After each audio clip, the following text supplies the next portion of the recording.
The second question is also about motivational speakers. Motivational speakers are under fire these days. Now, I don't think you should have a problem with motivational speakers talking about happiness because why do motivational speakers emphasize on being happy?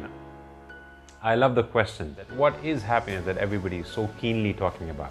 Now, the thing that people are not talking about, the other emotion, which is the superlative of happiness, and that is now having that belief of doing stuff is a wonderful thing to have. You may harm somebody's personality if he's an introvert or she's an introvert and you're trying to make him or her an extrovert. Being an extrovert and having confidence is an equally good combo. Say no to that. I'm going to mark these spots.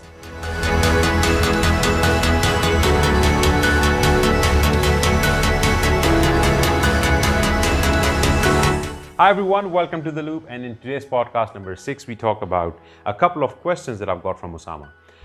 He asked that why do motivational speakers emphasize on being happy? Sometimes in order to be happy, you have to be insensitive. All the great writers, poets, leaders, revolutionaries were not very happy people.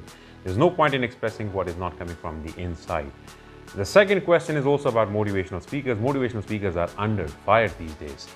Then why do they want people to speak up and become confident extroverts? These traits are considered as second-class personality traits. Happiness, confidence, all are just overrated postmodern concepts, and I think there's nothing to be taken care of or cared. I love both the questions, and I'm going to answer both of them. But let's talk about happiness first. That what is happiness that everybody is so keenly talking about? Now, happiness is this sense of well-being or this feeling of contentment that people usually associate with circumstances. Now, this is an important bit, circumstances. For example, how much money you make, how good your health is, or how many problems you have in your life. Now, if these areas are taken care of, people usually feel happy, and everybody desires a life like that. Like they've got good health, they've got lesser problems or no problems, or they're making like a lot of money. And money is the real thing. Like, people are associating money with a lot of happiness, which I have a big problem with. But that's the thing, like it's circumstances driven. Now, the thing that people are not talking about, the other emotion, which is the superlative of happiness, and that is joy. Now, the difference between joy and happiness is very slim, subtle, but it's really important. And that is that joy is attitude driven. For example, you can have average income, you can have poor or not very good health, and you can have a lot of problems in your life, but you can still feel happy. Now, that joy is basically driven by your attitude and not circumstances. Now, the problem with happiness, the difference between happiness and joy is subtle, small, but the problem here is that the things which make you happy are not always in your control. Like, for example, health problems can come even if you're taking care of your nutrition, workout, everything is being taken care of, but you can still be hit by a disease, genetically, for example. Income, again, something can happen, like COVID-19 happened and so many people lost their jobs. The other day I was reading, I think 40 million jobs are lost in this last 7-8 months. So things are not usually, circumstances are not in your control. Very rarely they could be in your control. So the thing is, happiness people associate with circumstances, whereas joy is something that is built in your attitude. So you can still feel joy. You can, Nick Wojcik, for example, that guy doesn't have limbs, but he is living a happy and beautiful life. Another guy, Sean Stevenson, he was on a wheelchair. He died recently. He was living a very good life. Now, I don't think you should have a problem with motivational speakers talking about happiness because it's definitely not a bad thing. And with all the misery in this world, if somebody's out there teaching people to be happy, it's not bad at all. However, the problem that I have with motivational speakers is that they've got their own generalized definition of happiness and success. That's where the problem comes in.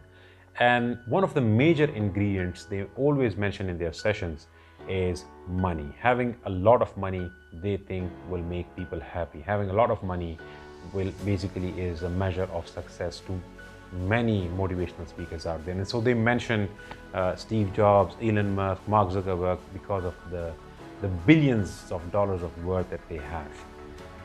Now, it's an inside job. Happiness and being joyful, especially being joyful, that's attitude driven. It's an inside job. You can be living in a remote village in Pakistan and still be happy. You can be living in God knows anywhere and you can be happy and joyful. For some people, the definition of success may not be having Lamborghinis and Ferraris. Their definition of success could be raising a happy family and living a peaceful life with them. So this is something that we need to talk about, and that's why I brought up this happiness versus joy thing in the start, that we need to talk more about joy, which is attitude driven. Now, in your second question, I picked up these two things, being an extrovert and having confidence. Now, let's talk about both of these. Now, confidence is a belief that you can do stuff. Let's not make it complicated. It's just a belief that you can do stuff. Now, having that belief of doing stuff is a wonderful thing to have. And I think if somebody is preaching that to build confidence is not bad at all. However, being extrovert, you cannot force somebody to be an extrovert.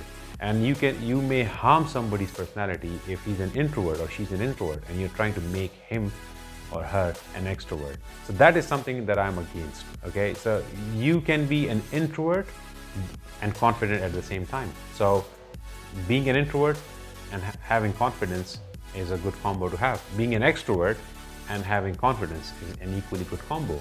So again, the reason they preach being extroverts is having their own generalized opinions. So the problem here is not motivational speakers. A lot of them are doing a really good job. They are changing lives. However, the problem is generalization. And I always say this, like wherever you sense generalization, say no to that. If you see somebody is preaching generalization, say no to that. I hope that answered your question. I'm going to see you in the next podcast number 7. Goodbye for now.